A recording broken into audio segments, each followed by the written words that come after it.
Xudo, 4 yoshga to'lmayman yetim. Niye günah qildim Xudo, 4 yoshga to'lmayman yetim. Yig'laganni kuldiruvchi mehribon otam qaniya, yig'laganni kuldiruvchi g'amgizor otam qaniya.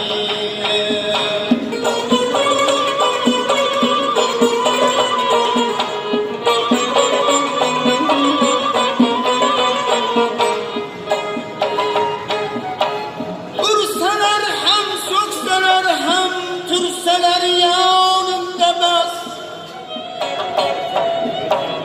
Ursalar ham, so'ksalar ham, tursalar yonimda bas.